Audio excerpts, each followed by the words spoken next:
Hi, today we're working on shortcut shifting. So a few reminders. We're going to do some warm-ups. Remember that we barely touch the string. That as we go from first position up the fingerboard toward the bridge, the spacing gets a little bit smaller. So we're not going to be making big spaces between our fingers as we set things up. I'm going to do a short video on what the actual thing is with the warm-ups, and then I'll do a separate video of once everything is done, okay?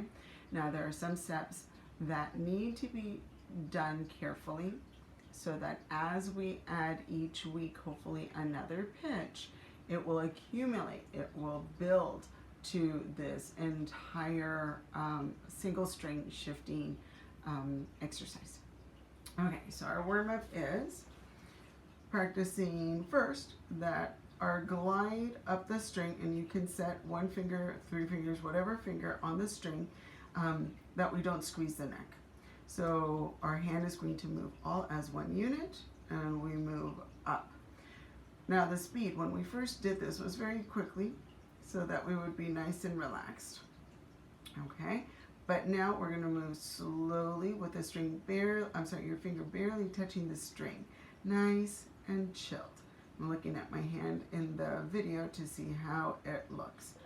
You'll also notice that your arm shrinks from a really big V, a wide V, to a more narrow V. And that's really what shifting is. We're going from first position to about fourth position here. Okay? And the positions are that we're replacing our first finger where our second finger would go, or where our third finger would go, or where our fourth finger would go. That's what we're replacing, and that's how we're changing positions. That's what shifting does. So that's that nice and relaxed warm-up. Now to the actual thing. We're going to play B to C sharp. We're going to sing that C sharp out loud in your home, okay?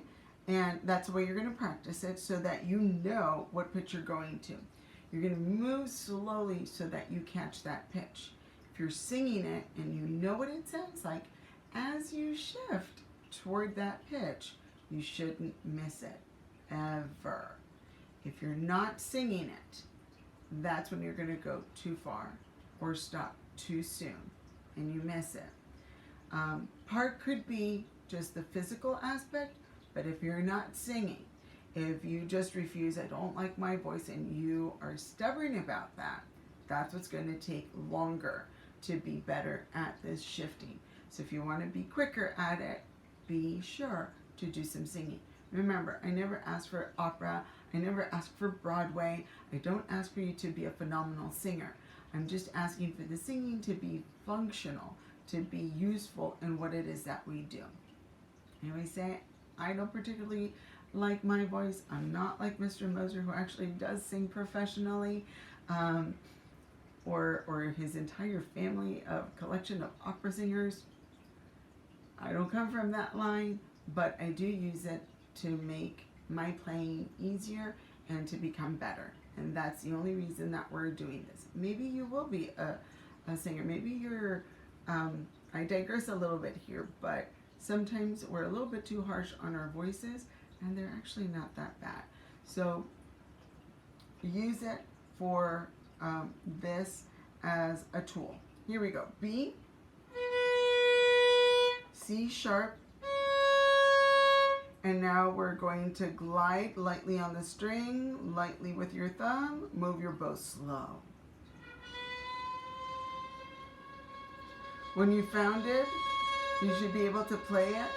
It's that fuzzy, not the most beautiful voice, but you can hear it. And then you can settle. Remember to settle leaning back.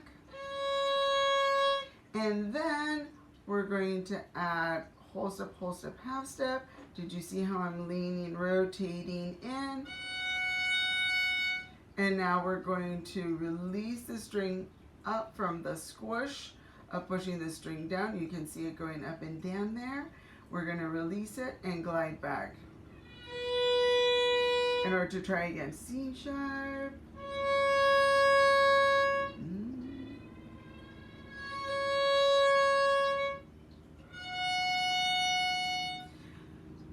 That was 2 times. I want you to do it at least 3 times in a row. Each time will get better.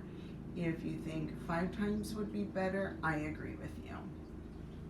5 times in a row. If that's your first one, 10 times, 20 times.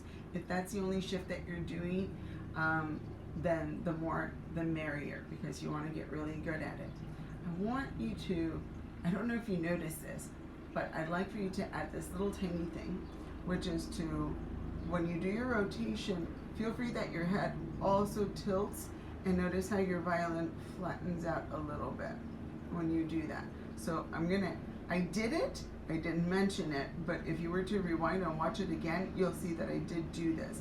This will help with your shift a little bit. Sorry about my phone and the helicopter above, if you can hear it. So there's this little bit when we shift and the rotation. If we do all of this, it kind of just flows and it happens a little easier. So here we go, B to C sharp.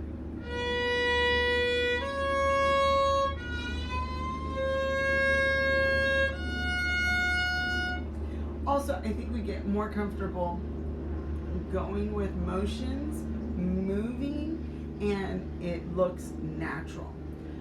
I don't know if I've mentioned this, but sometimes when students move because they feel the music, it looks like they're about to vomit. They do this like reaction, and it's because they're feeling the music. It's not because they actually want to vomit, but it just looks like that. And it's in a way because you don't know how to move with the instrument.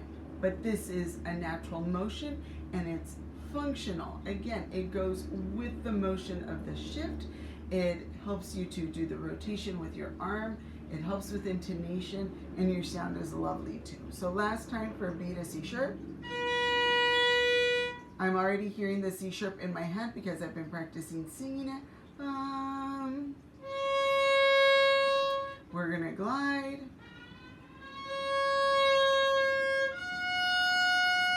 And I was so thinking about the glide that I forgot to do my little swing, so I'm gonna do that again.